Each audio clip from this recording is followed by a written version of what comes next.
नमस्कार। मैं सावित्री चंदेल स्वागत करती हूँ आप सभी का अपने इस चैनल में। कार्तिक माह में पौराणिक कथाएं कहने सुनने का एक अलग ही स्थान है, महत्व है। और ये सभी कथाएं कहने और सुनने से बहुत पुण्य मिलता है और हमारे जीवन के बहुत सारे कष्ट, संकट, परेशानियाँ, दुख दूर हो जाते हैं और हमें अनेक सुख और आनंद की प्राप्ति होती है। घर में धन धान्य पूर्ण होता है। विशेष रूप से गणपति जी के बारे में आप जानते हैं कि गणपति प्रथम पूज्य देवता हैं। कोई भी आप शुभ कार्य करते हैं तो सबसे पहले गणपति जी को मनाया जाता है। और ये जो कथा आज हम आपसे शेयर कर रहे हैं, इसमें गणपति, तुलसी जी, खेजड़ी वृक्ष और पथवारी, इन सब की आप जानते हैं कि कार्तिक माह में अलग अलग कथाएं हैं सबके बारे में और इन सब का पूजन का विधान है। इस कथा में इन सब का पूजन एक साथ ही हो जाएगा। और जब भी आप कोई व्रत करते हैं, पूजा करते हैं, घर में कोई खुशी का मौका होता है, तो ये कथा हर मौके पर सबसे पहले कही जा सकती है। क्यों कि विघ्न विनाशक हैं गणपति बप्पा और प्रथम पूज्य देवता हैं। सर्वप्रथम उन्हीं को मनाया जाता है, आप सभी जानते हैं। कथाएं सब वही होती हैं, उसी को मैं सुनाती हूँ, उसी को कोई और सुनाता है, थोड़ा बहुत परिवर्तन उसमें हो जाता है और कहने का थोड़ा थोड़ा सबका अपना तरीका होता है। कथाएं तो वही होती हैं, तो इनको सुनने और कहने का एक अलग आनंद होता है। तो आज जो कथा हम सुन रहे हैं, कह रहे हैं, सुना रहे हैं, उसमें एक भाई और एक बहन होते हैं गांव में। उन दोनों का बहुत प्रेम होता है, प्यार होता है। जो बहन होती है उसने ये नियम ले रखा था कि वो प्रतिदिन अपने भाई को देख करके उसके बाद भोजन करती थी।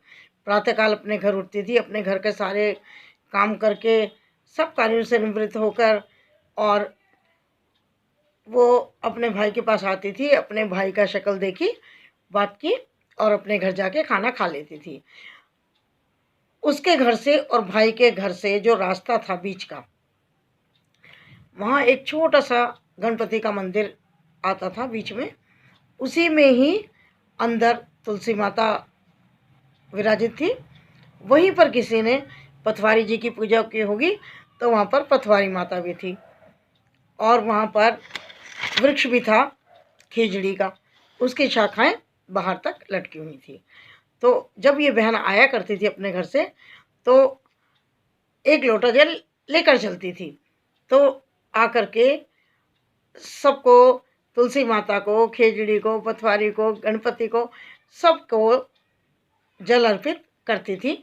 उसके बाद वो घर जाती थी और क्या पूजा करती थी कि मेरा पीहर ससुराल खुशहाल रखना और मेरे भाई को दीर्घायु देना, मेरे भाई के जीवन की रक्षा करना, मेरे भाई का जीवन अच्छा, सुखमय और कल्याणकारी हो, मेरे भाई को लंबी उम्र देना, ये प्रार्थना वो हर रोज़ करती थी।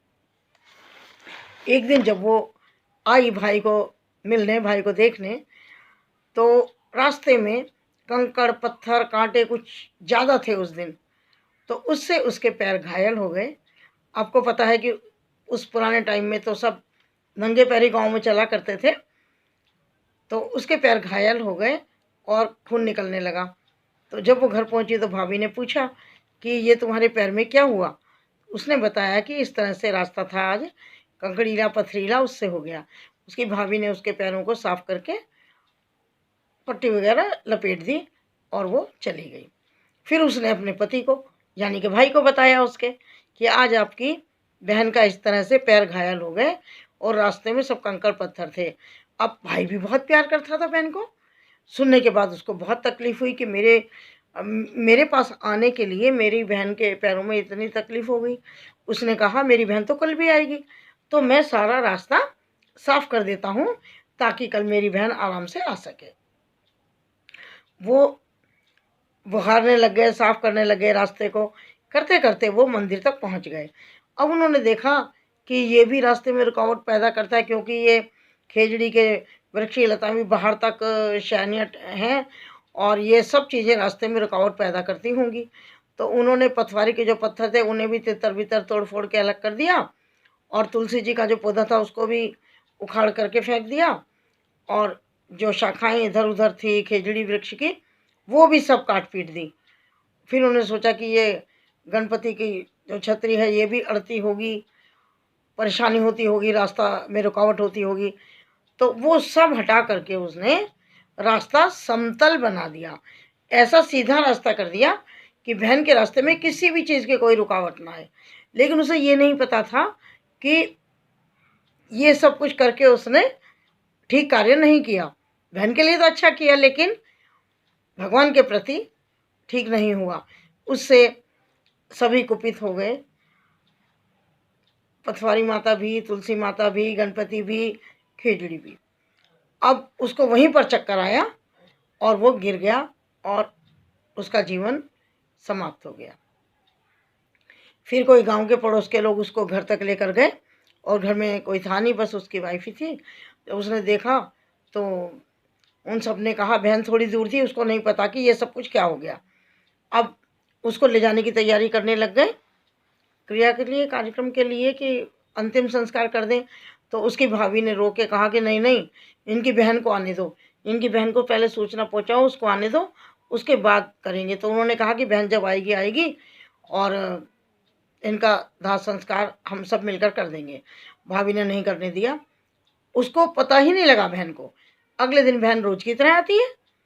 अब रोज की तरह आती है तो वो देखती है रास्ते में कि मंदिर छिन्न भिन्न हो गया और तुलसी माता भी जो है उखड़ के अलग पड़ी हैं।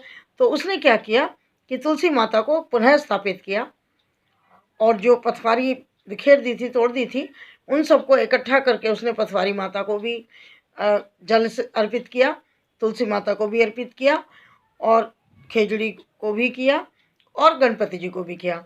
और रोज वाली प्रार्थना उसने फिर की कि मेरा मायका और ससुराल सुरक्षित रखना, धन धान्य से परिपूर्ण रखना, और मेरे भाई को लंबी उम्र देना, मेरा भाई स्वस्थ हो और खुश हो।